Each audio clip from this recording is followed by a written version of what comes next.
Serbia.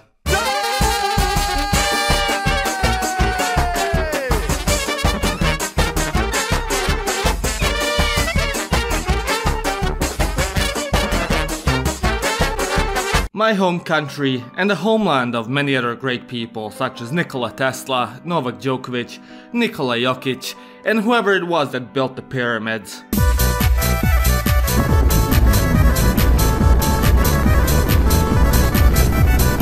And while the country and its people will forever have a special place in my heart, for whom I will always get into arguments with Albanians and Austrian men in a middle life crisis on Twitter, it is a place I have spent 13 years of my life, and 13 years I will never get back.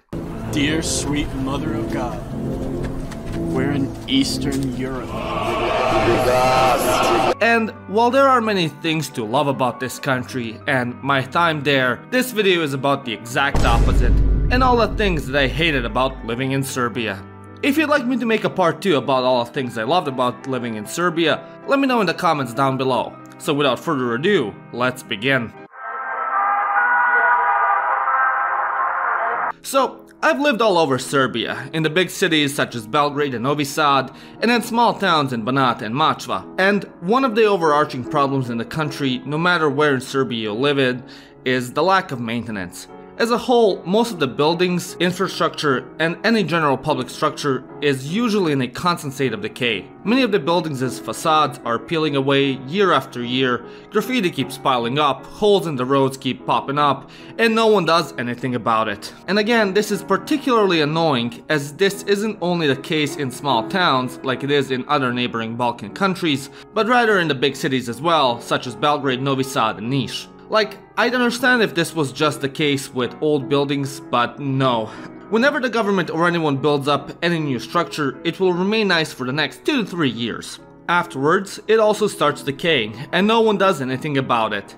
So as a result, you're forced to live in these ugly cities, which if they actually got maintained and repaired once in a while, would be a joy to look at, as Serbia has some extremely interesting endemic styles of architecture. But no, everyone just allows them to fall apart until they resemble ancient ruins. Who knows, maybe at that point, the president will be able to market them as Roman ruins and boost the tourism by 0.5%. Alongside this, if you walk anywhere outside of the city center, virtually every street will be full of trash and cigarette butts. And I can't voice my frustration enough about this. It is just so embarrassing to bring any of my foreign friends to my home country and show them around, only for them to see piles of chip bags and used up cancer sticks on the ground. It's sort of like when that cute girl invites you to her home only for her room to be an absolute 4chan coon cave. However, one thing to know about this phenomenon is that it started with the Ottoman Occupation, as the Turks were quite the unwelcome rulers, stealing kids, putting up stakes up sphincters, assaulting women, and worst of all, adding additional taxes to the population. The Serbs weren't very fond of them.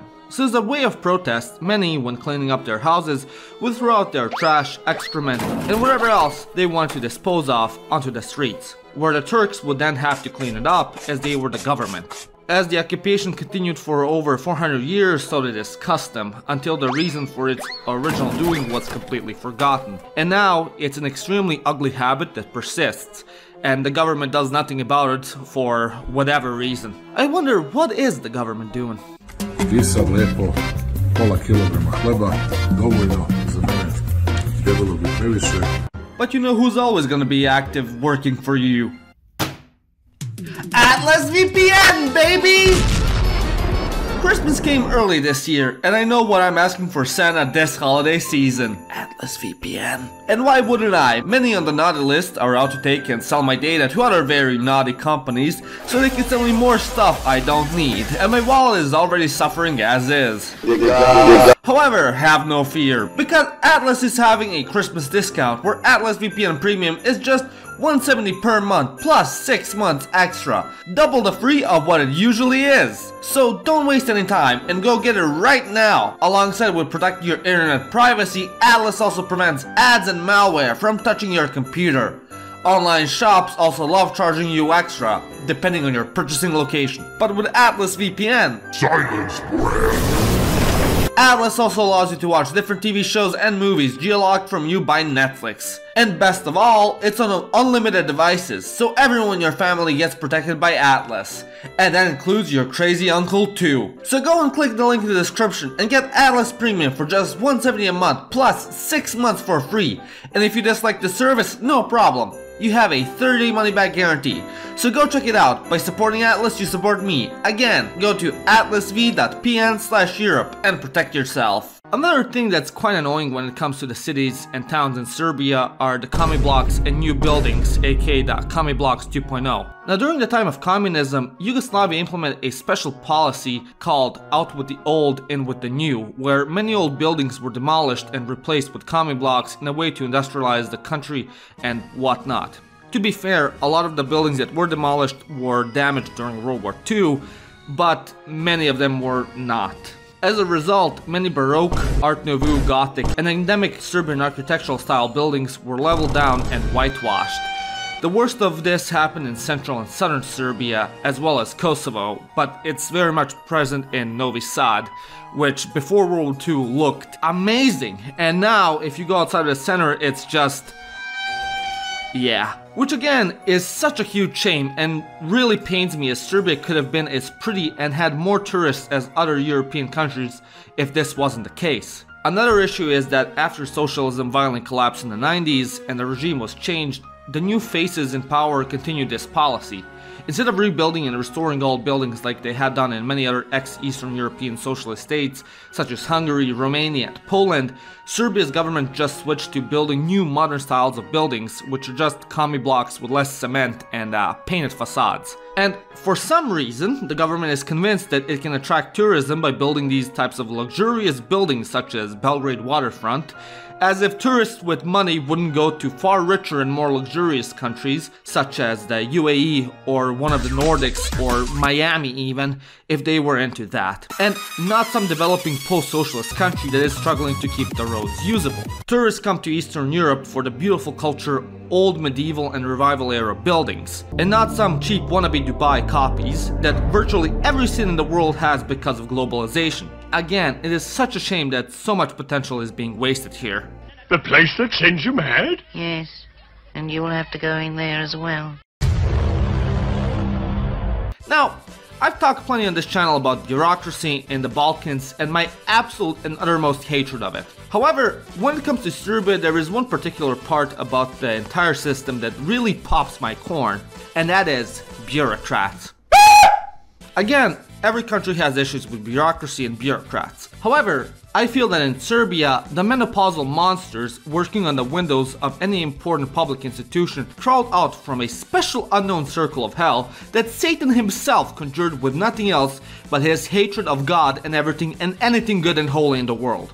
If waiting in line wasn't bad enough, only to be told you're missing a paper, these demons have the uttermost balls to be passive-aggressive, rude, and just overall unpleasant to talk to. It is as if they purposely try and think of how would Hitler act, and then try to imitate that and take out their life's frustrations onto you, who is simply trying to verify your healthcare card so you can go and check out the lump you found on your balls the previous morning.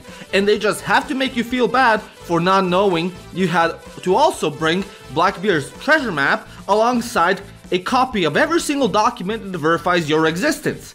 And if the... I'm getting a wee bit too upset over this. Anyways, if the IDF is watching this video, Hamas se krije u Republičkom fondu za zdravstveno osiguranje u Kikindi. Iz godine u godinu će biti sve bolje, živet ćete nešto lakše, dobro vidim i dobro znam. Now, arguably every country has a toxic culture when it comes to political discussions and politics as a whole. Some more so than others.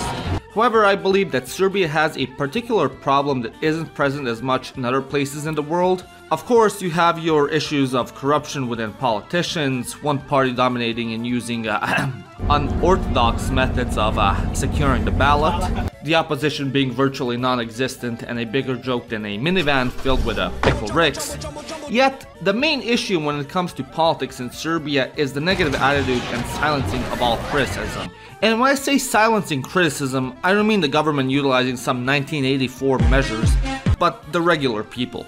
If you happen to criticize Serbia in any sort of way, you will be met with a wave of counter-criticism by other Serbs, accusing you of being an auto-chauvinist, being ashamed of being Serbian, hating your country and people, and of course being called Drugosrbijanac, meaning second Serb, aka someone who hates being Serbian and glorifies the West and is a traitor to his own people, and yada yada yada. And honestly, it's quite annoying, because if you dare to say, hey, maybe we should follow the footsteps of X country in solving problem Y, you'll be instantly shut with this. And I'm sure if you look in the comment section down below, you'll find plenty of these comments as well. I have nothing against nationalism or patriotism, but when it comes to Serbian politics, this type of nationalistic attitude becomes quite toxic and definitely limits the potential of new ideas entering the discussion and antagonizes you if you suggest anything else other than the status quo. It has the same vibe as Mao executing anyone in his cabinet that dare suggest, hey, maybe we shouldn't kill all the sparrows, because he's been deemed enemy of the state for having an opposing opinion.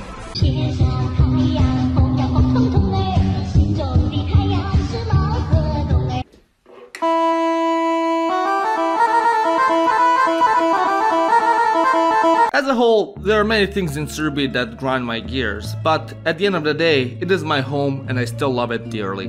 What are some things that annoy you about living in Serbia? Let me know in the comment section down below. And if you want to see part 2 with all the things that I love about Serbia, let me know down there as well. As always, thank you to these wonderful people for supporting my work and the channel. If you wish to support me as well, become a member like them, or go and check out theIronicShop.com, where you can buy my merch, such as my shirts or board game. My name is Janos, and you've watched Living Ironically in Europe. Hey, hey, why